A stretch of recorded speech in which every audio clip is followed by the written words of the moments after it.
నమస్తే. మనం arts college దగ్గర ఉన్నాము. నిన్న బండి సంజయ్ గద్దర్ పైన తీవ్రమైనటువంటి వ్యాఖ్యలు చేయడం జరిగింది. దానిపై మాట్లాడడానికి మనతో పాటు కోట సీనన్న ఉన్నారు. ఒకసారి నమస్తే అన్న. ఏమంటారు అసలు ఘాటైన వ్యాఖ్యలు మా కార్యకర్తలు చంపిన వ్యక్తికి, లేకపోతే మా కార్యకర్తలపై దాడులు చేసినటువంటి వ్యక్తికి, మా కార్యకర్తలపై చంపితే పాటలు పాడినటువంటి వ్యక్తికి, అదేవిధంగా పోలీసులను చంపినటువంటి వ్యక్తికి ఎలా ఇస్తాము అవార్డు అని చెప్పేసి మాట్లాడడం జరిగింది. మీరు దీనిపైన ఏమంటారు? మేము చెప్తా ఉన్నాం కదా, ఎప్పటి నుంచో చెప్తా ఉన్నాం. భారతీయ జనతా పార్టీలో కొందరు నాయకులు ఉద్దేశపూర్వకంగా విద్వేషాలు రెచ్చగొట్టాలనేటువంటి, ప్రజల మధ్యన ఒక చీలికలు తీసుకురావాలనేటువంటి లక్ష్యమే వాళ్ళ ప్రధానంగా ఉంటుంది. వాళ్ళ ఎజెండా అదే పెట్టుకున్నారు ఈ దేశంలోనే. కాబట్టి దాన్ని కొనసాగింపుకుని ఇలా బండి సంజయ్ మాట్లాడినటువంటి మాటలు, ఇలా గద్దరు చంపిండు అని మాట్లాడుతున్నాడు. గద్దరు తుపాకీ పట్టుకొని చాలా మందిని మా కార్యకర్తలను చంపినని మాట్లాడుతున్నాడు. ఎక్కడ కేసులు నమోదైనాయి గద్దరు చంపినట్టుగా? బండి సంజయ్ చూంచాలి. ఇలా గద్దరన్న తుపాకీ పట్టుకొని ఎవరిని కాల్చి చంపిండు, ఆ హత్యలో అతని మీద ఎక్కడ కేసులు నమోదైనాయో, మరి అతను కేంద్ర సహాయ మంత్రి హోంశాఖ డిపార్ట్మెంట్లో ఉన్నాడు కదా, తన కేసులు చూంచాలి. మరి అనాలోచితంగా ఇట్లా మాట్లాడి తన చరిష్మను తగ్గించాలని, గద్దరన్న చరిష్మను తగ్గించాలని, దాన్ని మచ్చేయాలని చూస్తూ ఉన్నాడు. కానీ అంతిమంగా జరిగింది ఏంది? ఇలా తెలంగాణ సమాజం, తెలుగు సమాజం అంతా బండి సంజయ్నే చీదరించుకునేటువంటి పరిస్థితి. ఆ పార్టీలో ఉన్నటువంటి భారతీయ జనతా పార్టీ కార్యకర్తలే బండి సంజయ్ మీద ఉమ్ముతున్నటువంటి పరిస్థితి ఉన్నది. ఎందుకంటే ఇలా గద్దరన్న పాట అట్లా ప్రభావితం చేసింది ఈ తెలంగాణ పల్లెల్ని. ఈ తెలంగాణలో జరుగుతున్నటువంటి అనేక అణచివేతల్ని, దోపిడిని, అన్యాయాల్ని, ఇలా తెలంగాణ రాష్ట్ర ఏర్పాటు కోసం ముఖ్యంగా ఈ పొడుస్తున్న పొద్దు మీద నడుస్తున్న కాలం వరకు అట్లాంటి పాటలతోటి ఇలా ప్రజల్ని కదిలించినటువంటి నాయకుడు. కాబట్టి అట్లాంటి నాయకుడిని ఇలా అవమానపరిచే విధంగా బండి సంజయ్ వ్యాఖ్యలను మీ కేంద్ర ప్రభుత్వాన్ని సూటిగా మేము డిమాండ్ చేస్తూ ఉన్నాం. ఇది మీ పార్టీ స్టాండా? ఒకవేళ పార్టీ స్టాండ్ అయితే ఖచ్చితంగా ప్రజాక్షేత్రంలోనే మీ ఆఫీస్లో మాట్లాడినప్పుడు పార్టీ స్టాండ్ అయితే పార్టీ చెప్పాలి. తను ఆయన ఏమంటారు, కొందరు నాయకులు నిన్న ఒక స్టూడియోలో మేము డిస్కషన్ చేస్తున్నప్పుడు ఆయన వ్యక్తిగత అభిప్రాయాన్ని మాట్లాడుతూ ఉన్నారు. మరి ఆ పార్టీకి జాతీయ స్థాయిలో అధ్యక్షుడు ఉంటాడు, రాష్ట్ర స్థాయిలో ఒక అధ్యక్షుడు కిషన్ రెడ్డి ఉన్నారు. మరి వాళ్ళు చెప్పాలి ఆయన ఏ స్థాయిలో మాట్లాడి, పార్టీ స్టాండ్తో మాట్లాడినా లేకపోతే ఆయన మీద చర్యలు తీసుకోవాలి. ఆ కేంద్ర ప్రభుత్వం మేము డిమాండ్ చేస్తూ ఉన్నాం. మంత్రివర్గం నుంచి బర్తరఫ్ చేయాలని డిమాండ్ చేస్తూ ఉన్నాం. ఇక్కడొకటన్నా నిజంగా కదా ఇది, అంటే వాళ్ళ కార్యకర్తలను, ఆర్ఎస్ఎస్ వాళ్ళను కొంచెం నక్సలైట్లు ఇబ్బంది పెట్టింది మాత్రం నిజమే కదా ఇది? ఈ దోపిడీ, అణచివేతలు ఈ నేలపైన చాలా జరిగినాయి, అన్యాయాలు. కాబట్టి అట్లాంటి సమాజం నడుస్తున్న కాలంలో అప్పుడు ఆ పరిస్థితులలో విప్లవోద్యమం ప్రజల కోసం నిలబడి త్యాగాలు చేసిందనే చరిత్ర చెప్తూనే ఉంది కదా. కాబట్టి ఆ సందర్భంలో జరిగినటువంటి అటువైపున వాళ్ళు చనిపోయిన, ఇటువైపున వీళ్ళు చనిపోయినలు, అది ఎక్కడ 4-5 సంఘటనలు మినహా. ఆ దాంట్లో గద్దర్ ప్రమేయం ఎక్కడుంది? గద్దర్ ఎక్కడ పార్టిసిపేట్ చేసిండు? పార్టిసిపేట్ చేయలే కదా గద్దర్ ఎక్కడ ప్రత్యక్షంగా. కానీ లేని దాన్ని ఆపాదిస్తున్నావు కదా నువ్వు. ఈ తెలంగాణ దళానికి అధిపతిగా అయితే పనిచేసిండు కదా. ఏ దళానికి అధిపతి చేసిండు? ఆయన పీపుల్స్ వార్ పార్టీలో ఆయన సభ్యుడుగానా, లేకపోతే ఆ భావజాలాన్ని ఏకీభవించే వ్యక్తిగా ఉన్నాడు. అదే మావోయిస్ట్ పార్టీ భావజాలాన్ని ఏకీభవించే వ్యక్తిగా ఉన్నాడు. భావజాలాన్ని గద్దర్ పాటలిని యువకులు ఎవరు జాయిన్ కాలేదా మావోయిస్ట్ పార్టీలో? అదేమో లేకపోతే టూర్ పోనీకి రండి గన్ను పట్టుకోండి ఫైట్ చేద్దామని గద్దర్ పాటలేని పోవడానికి అదేం గోవా టూర్ కాదు, లేకపోతే ఇంకేదైనా జమ్మూ కాశ్మీర్లో పోయి ఏదైనా మంచుకొండలను చూసడానికి పోయే టూర్ కాదు. అది త్యాగానికి సిద్ధపడిపోవాలి. గద్దర్ పాటకి ఇంపాక్ట్ ఉంటుంది కదా. అదే ఆ త్యాగాన్ని సిద్ధపడిపోవాలనుకున్నప్పుడు ఈ నేలపైన జరుగుతున్నటువంటి అణచివేతల్ని, దోపిడీ, అన్యాయాన్ని ఇవన్నీ చూసుకున్నప్పుడు అది వాళ్ళుగా స్వయంగా నిర్ణయించుకోవాల్సినటువంటి స్థితి అది. కాబట్టి ఒకరు చెప్తేనో నువ్వు పో, నేను మాత్రం ఇక్కడే ఉంటా, నేను ఈ హైదరాబాద్లో ఉంటా, నువ్వు పోయి అక్కడ యుద్ధం చేయిపో అంటే ఎవరు పోరు. కాబట్టి అది వాళ్ళకు ఉన్నటువంటి అణచివేత, దోపిడీ, అన్యాయాలు, సామాజిక అవగాహనలకు వెళ్ళే వాళ్ళుగా నిర్ణయించుకొని పోతారు. పోయిన దానికి గద్దర్ ఎట్లా బాధ్యులవుతాడు? కాబట్టి ఇలా ఆపాదించేసి అతని మీద మట్టి జల్లి, బురద జల్లి అటువంటి ప్రయత్నమే ఇలా బండి సంజయ్ చేసిండు. బండి సంజయ్ ఆధారాన్ని చూంచమంటారా? ఆయన కేంద్ర హోంశాఖ సహాయ మంత్రిగా ఉన్నాడు కదా. గద్దర్ ఎక్కడ చంపిండో, ఎవరిని చంపిండో, మరి ఆయన ఏ1 ఉన్నాడా, ఏ2 ఉన్నాడా, ఏ స్థాయిలో ఆయన ఆ హత్యలో బాగా ఉందో చూంచాలి కదా. ఇట్లాంటి మాటలు మాట్లాడేటప్పుడు నీ స్థాయికి తగ్గట్టుగా మాట్లాడాలి. ఇంకా కార్యకర్తలాగా భారతీయ జనతా పార్టీ కార్యకర్త గద్దర్ ఓకే ఆ టైంలో ఏదో మార్పు చెంది తర్వాత రాజ్యాంగమే దిక్సూచి దేశానికి అని చెప్పేసి మారి ఇటు జనాల్లో కలిసినటువంటి పరిస్థితి చూసాం. సో ఆ సందర్భంలో ఈయన ద్వారా ప్రొవిగేట్ అయినటువంటి ఎవరైతే వెళ్ళారో యువకులు కావచ్చు, వాళ్ళను మళ్ళా ఇటు సంఘానికి కావచ్చు, సొసైటీకి దగ్గరేసే ప్రయత్నం చేసిండా? మీరు గద్దర్ గురించి తెలుసుకోవాలంటే, గద్దరు ఈ సమాజంలో ఉంటూనే ఈ సమాజంలో పాలకులు లేదా ఆధిపత్య కులాలు లేకపోతే భూస్వాములు చేస్తున్నటువంటి అన్యాయాల మీద ప్రజల్ని చైతన్యం చేస్తూ పాటలు పాడిండు. ఒక తిరుగుబాటు పాటగా ఒక అణచివేతల నుంచి వచ్చినటువంటి పాటల్ని చాలా ఆయన పాటకు చెత్తకుండి కూడా ఒక వస్తువు అవుతుంది, ఓ చీపురు కట్టను కూడా ఒక పాట పాడిండు. అదేవిధంగా పోలీసుల మీద కూడా పాడిండు కదా, పొట్టాకూటి కోసం కొడుకు పోలీసుల్లో చేరినాడు, ఎప్పుడొస్తాడో కొడుకు ఎడా ఉన్నాడో కొడుకు ఏమీ తిన్నాడో. ఇట్లాంటి పాటలు కూడా వాడింది కదా. అంటే ఆ పోలీసులలో జరుగుతున్నటువంటి అణచివేతలు, వాళ్ళ కింది స్థాయి ఉద్యోగస్తులను ఆ పై అధికారులు ఏ రకంగా వేధిస్తున్నారు, అట్లాంటి వాటిని కూడా పాటలుగా వాడింది కదా. అన్ని వర్గాల ప్రజల పాటల్ని తన గొంతుతోటి తన కలంతో రాసి పాడినటువంటి గద్దర్ ఇలా ప్రజలకు అందుకని అత్యంత ఆప్తుడు ప్రీతిపాత్రుడైన. కాబట్టి ఇలా ఆయనను అవమానపరిచే విధంగా ఉద్దేశపూరితంగా ఇలా వాళ్ళు చేసినటువంటి ప్రాపగండ ఇది. నక్సలైట్ ఉద్యమంలో కూడా అటు ప్రభుత్వానికి ఇటు నక్సలైట్ల మధ్యలో వారధిగా కూడా కొన్ని రోజులు గద్దర్ పనిచేసినటువంటి పరిస్థితి మనం చూసాం. ఆ సిచ్యువేషన్లో కూడా కొంచెం ఇబ్బందికర వాతావరణం కూడా ఉందని చెప్పేసి కూడా వార్తలు వస్తుంది. మీరేమంటారు? నేనేమంటున్నా, తన జీవితం అంతా ప్రజల మధ్య నుండి ప్రజల కోసం మాట్లాడి ప్రజలను చైతన్యం చేసి పోరాటాలు నడిపించినటువంటి చరిత్ర. ఈ ప్రజాస్వామ్య అంటే రాజ్యాంగబద్ధంగా కొనసాగుతున్నటువంటి ఈ దేశంలోనే తను నివసించిండు. ఎక్కడో అడవుల్లో పోయి తుపాకి పట్టలే తను. ఇక్కడ ఉంటూనే ఈ తెలంగాణ ఏర్పడాలి, ఈ తెలంగాణ కోసం పార్లమెంట్లో బిల్లు పెట్టాలని నినదించిండు. అనేక వేదికల మీద, వేలాది వేదికల మీద నేను ప్రత్యక్ష సాక్షిని తన ఎంట తిరిగినటువంటి ఒక విద్యార్థి నాయకులలో ఉస్మాన్ యూనివర్సిటీలో 20 సంవత్సరాలు సుదీర్ఘంగా తన ఎంట నడిచిన వ్యక్తి నేను. కాబట్టి ఎక్కడైనా కూడా పార్లమెంట్లో బిల్లు పెట్టాలని అప్పుడున్నటువంటి కేంద్ర రాష్ట్ర ప్రభుత్వాలనే వాళ్ళని నిలదీసినటువంటి చరిత్ర. అంటే దాని అర్థమైంది, విత్ ఇన్ ద కాన్స్టిట్యూషన్ ఫ్రేమ్వర్క్లనే కదా తను పనిచేసింది. మరి ఆ రాజ్యాంగబద్ధంగా రావాల్సినటువంటి వాటినే కదా తను ఇక్కడ ఈ రాష్ట్రాన్ని ఏర్పాటు చేయమని కోరింది. కాబట్టి ఒక అన్యాయం జరిగింది, అక్కడ భూమి లాక్కున్నారు, ఆ పేద ప్రజలను అన్యాయం చేస్తూ ఉన్నారు అన్నప్పుడు అధికారులకు కలెక్టర్ పోయి కలిసి, ఎస్పీకి పోయి కలిసి వాళ్ళకు మొరబెట్టుకొని వాళ్ళకు ప్రభుత్వ పరంగా రాజ్యాంగబద్ధంగా వాళ్ళకు దక్కవలసినటువంటి అన్యాయానికి గురవుతున్నటువంటి వాళ్ళకు న్యాయం చేయమనే కదా. అంటే కాన్స్టిట్యూషన్కు లోబడే కదా. మరి ఎట్లా మాట్లాడతారండి వీళ్ళు? ఏం మాట్లాడుతున్నారు అసలు?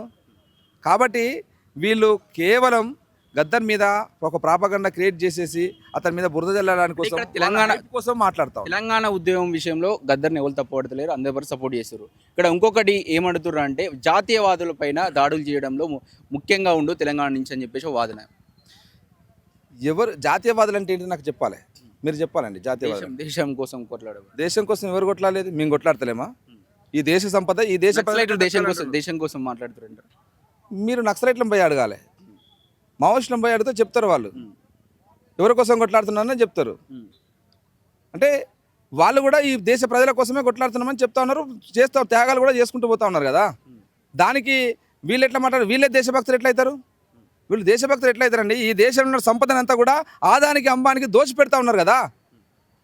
పాకిస్తాన్ పోయి మోడీ కూడా తినొచ్చిండుగా బిర్యానీ, ఆయన బర్త్డేకి పోయి తినొచ్చిండుగా, ఆలింగనం చేసుకొని ఆయన శుభాకాంక్షలు చెప్పొచ్చిందిగా. మరి ఆయన దేశద్రోహిగా ఎట్లా మాట్లాడతారండి?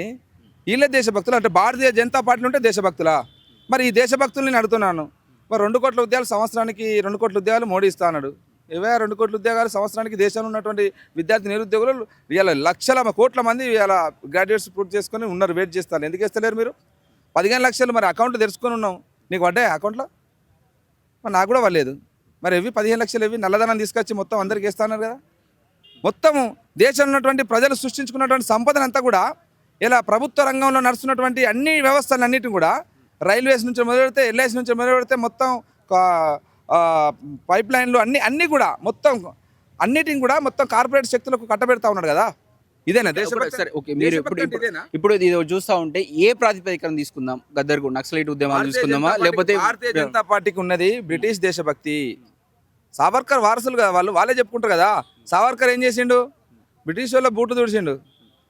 కాబట్టి అలాది బ్రిటిష్ దేశభక్తి, భారతదేశ దేశభక్తి కాదు. భారతదేశం కోసం భగత్ సింగ్ లాంటి వాళ్ళు ఉరికమ్మానికి ఊలాడిళ్ళు. మరి భగత్ సింగ్ని ఏం గుర్తించాలి మీరు? ఇప్పటి వరకు మీ ప్రభుత్వం ఇలా దేశంలో భారతదేశంలో ప్రభుత్వం వచ్చింది, భారతీయ జనతా పార్టీ ప్రభుత్వం వచ్చిన తర్వాత మరి భగత్ సింగ్ను వాడుకుంటారు కదా, మీరు రాజకీయంగా మాట్లాడతారు కదా. భగత్ సింగ్ని ఎందుకు మీరు గుర్తించలేదు ఇప్పటివరకు? అతని చరిత్ర లేదని చెప్తా ఉన్నారు కదా మీరు. ఆర్టీఐ వేసి అడిగితే అతన్ని ఎక్కడ ఏంటిదో మన చరిత్ర ఏం దొరకట్లేదని చెప్పినటువంటి ఆర్టీఐలో సమాధానం చెప్పినటువంటి పరిస్థితి. కాబట్టి ఇలా నిజమైన దేశభక్తులు ఈ దేశం కోసం, ఈ దేశంలో ఉన్నటువంటి సంపదను కాపాడుకుంటూ ఈ దేశ సంపద ఈ దేశ ప్రజలకు దక్కాలని, ఈ దేశంలో వచ్చినటువంటి రాజ్యాంగం హక్కులు ఏవైతే ఉన్నాయో ఆ హక్కుల మధ్యన ఇలా ప్రభుత్వాలను, పాలక వర్గాలను ప్రశ్నిస్తూ ఈ దేశ సంపద ఈ దేశ ప్రజలకి దక్కాలని ఇలా కొట్లాడుతున్నటువంటి వాళ్ళే నిజమైన దేశభక్తులు. పరాయి దేశస్తులకు, సామ్రాజ్యవాద దేశస్తులకు, లేకపోతే బడా కంపెనీలకు, ఒకరిద్దరు ఆధార నమ్మాలకు దోచిపెట్టడానికి కోసం చేసిన వాళ్ళు దేశభక్తులు కాదు.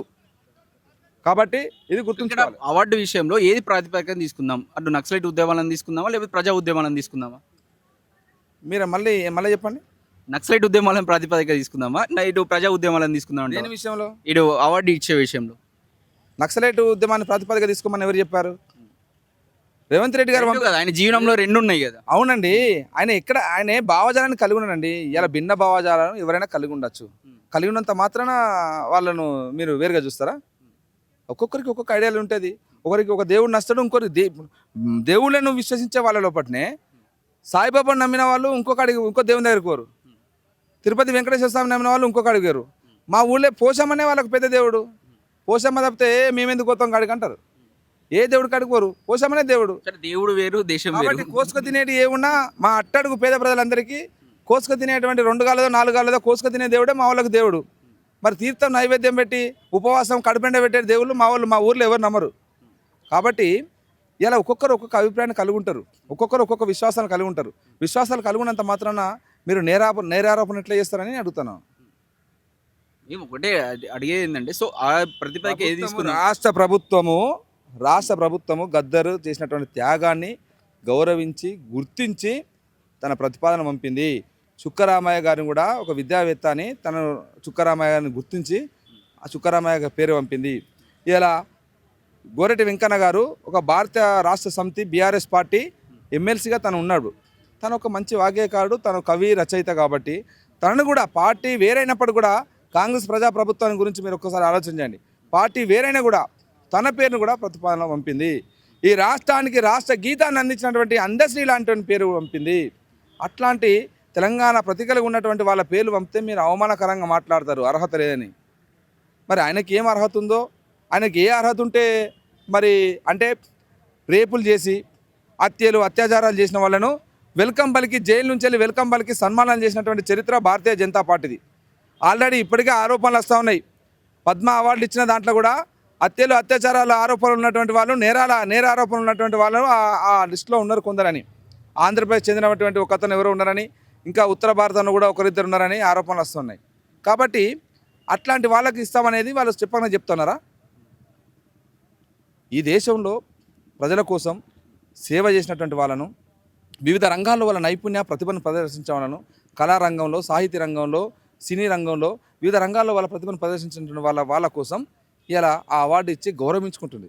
పార్టీ వేరు, ప్రభుత్వం వేరు అనేది బండి సంజయ్ తెలుసుకోవాలి. తను ప్రభుత్వంలో ఉన్నాడు, పార్టీ నాయకుడు కాదు. పార్టీ నాయకులు కార్యకర్తలు లెక్క మాట్లాడదు. ప్రభుత్వంలో ఉన్నటువంటి వాళ్ళు రాజ్యాంగబద్ధంగా నువ్వు ఒక కేంద్ర సహాయ మంత్రి హోదాలో ఉన్నప్పుడు దాన్ని తగ్గట్టుగా నీ యొక్క వ్యవహార శైలి ఉండాలి. అది తెలియనటువంటి బండి సంజయ్ ఇష్టరీతిగా మాట్లాడుతూ ఉన్నాడు. కాబట్టి బండి సంజయ్ తెలంగాణ సమాజాన్ని అవమానపరిచిండు.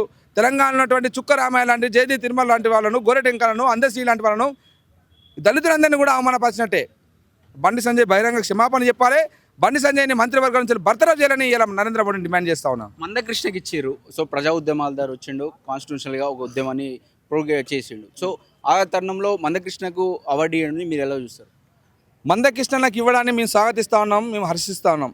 కానీ మందకృష్ణ విషయంలో కూడా భారతీయ జనతా పార్టీ కుట్ర చేసిందని అంటున్నా నేను. భారతీయ జనతా పార్టీ మందకృష్ణను అవమానపరిచింది. ఒక మాదిగ సామాజిక వర్గానికి చెందినటువంటి మందకృష్ణ మాదిగ గారిని ఇలా పద్మశ్రీ తోటి ఇలా అంటే అట్టడుగు దళితులనే కదా మీరు పద్మశ్రీ ఇచ్చిళ్ళు, పద్మ విభూషణ్ ఇవ్వచ్చు కదా మందకృష్ణ ఈ తెలంగాణ, ఈ ఆంధ్రప్రదేశ్లో, ఈ నేలపైన, ఈ సౌత్ ఇండియాలో మా అందరికి కూడా ఒక గొప్ప నాయకుడుగా కనిపిస్తాడు. తను అనేక సమస్యలని, గుండె జబ్బుల సమస్య అయితేనేమి, వికలాంగుల సమస్య అయితేమి, దళిత సమస్యలు అయితేమి, అణచివేతలు, అన్యాయాలు ఉన్నక్కడ ప్రతి చోట నిలబడి తన నిరసన ప్రదర్శనను ప్రదర్శిస్తాడు. ప్రజల పక్షాన్ని నిలబడతాడు, కొట్లాడిండు. అట్లాంటి మన కృష్ణన్నకి మీరు పద్మ విభూషణ్ ఇవ్వచ్చు కదా. అక్కడ కూడా వివక్ష చూపించాలి అంటున్నా నేను.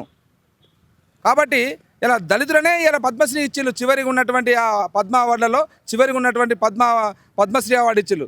మా కృష్ణన్నకి పద్మ విభూషణ్ ఇచ్చేటువంటి అర్హత ఉన్నది. భారతీయ జనతా పార్టీ అవమానించిందని మాట్లాడుతూ ఉన్నాను. ఇది చూస్తూ ఉంటే ఏదైతే ఉద్యమాలు కావచ్చు, ప్రజా ఉద్యమాలు చేసిండు, అటు నక్సలైట్ ఉద్యమాలు కూడా చేసినటువంటి పరిస్థితి గద్దర్కు ఉంది కాబట్టి ఇక్కడ ప్రజా ఉద్యమాల్లో విపరీతమైనటువంటి ఆయన పార్ట్నర్షిప్ కావచ్చు, ఆయన అక్కడ జీవితాన్ని వెచ్చించండు కాబట్టి ఆ దృష్టిలో పెట్టుకొని తెలంగాణ ఉద్యమం కోసం ప్రధానంగా పోరాడింది కాబట్టి అందుకోసం ఇలాంటి అవార్డుకు సిఫార్సు చేసినామని గవర్నమెంట్ చెప్తుంది కాబట్టి సో దానిపైన బండి సంజయ్ మాట్లాడినటువంటి వ్యాఖ్యలు కఠినంగా వాటిని విరమించుకోవాలని చెప్పేసి కోట శ్రీనివాస్ మనతో పాటు చెప్తున్నారు. కెమెరామ్యాన్ వెంకటేష్తో అక్షిత్, హైదరాబాద్.